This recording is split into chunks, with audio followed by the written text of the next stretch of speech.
สบายดีข้าพเจ้ามีชื่อว่านางไซดีไสยสร้างสาขาครูฟิสิกส์ปีหนึ่งมื้อนี้ข้าพเจ้าสิมาเล่าเรื่องประวัติความเป็นมาของสตีเฟนฮอว์กิงที่ได้ค้นพบความลับของลูกดัน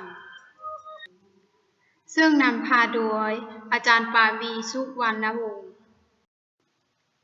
เมื่อวันที่ 14 มีนาที่ผ่านมา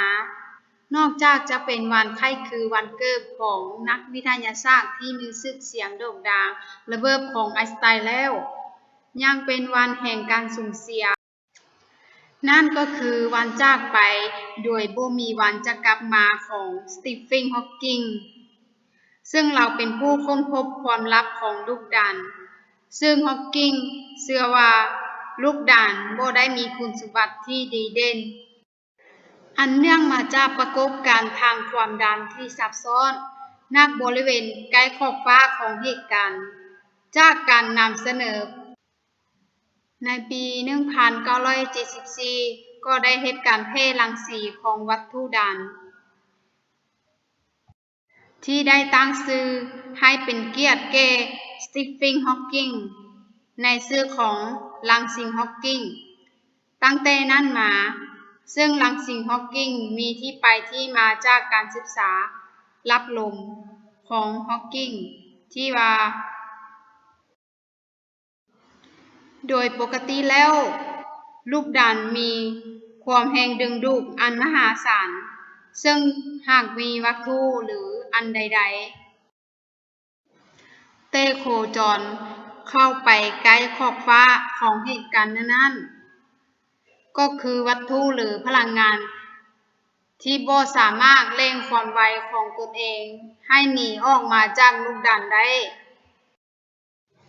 จากคุณสมบัติดังกล่าวก็จะส่งผลไปให้ลูกดานขนาดใหญ่ขึ้นและมีมวกไหลอย่างต่อเนื่องแต่จากการค้นพบรังสีฮอว์กิงนั่นเองแต่ถึงอย่างใดก็ตาม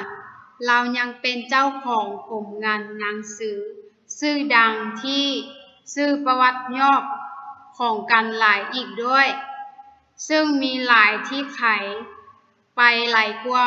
10 ล้านเล่มทั่วโลกเพื่อพิสูจน์ในการเดินทาง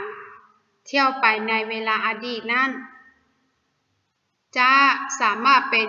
ไปได้หรือบ่โดยเขาเจ้าเฮ็ดการจับปฏิต้อมรับผู้มาเยี่ยมยามจากโลกอนาคตและการระบุเวลา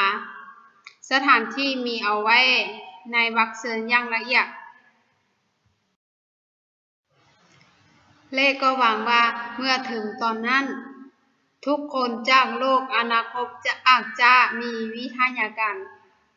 ที่มาพอจะสามารถสร้างเครื่องย้อนเวลาได้และเดินทางย้อนเวลาตามบัดเชิญของเราที่ผลการทดลองนี้กลายเป็นเรื่องที่น่าเชื่อถือ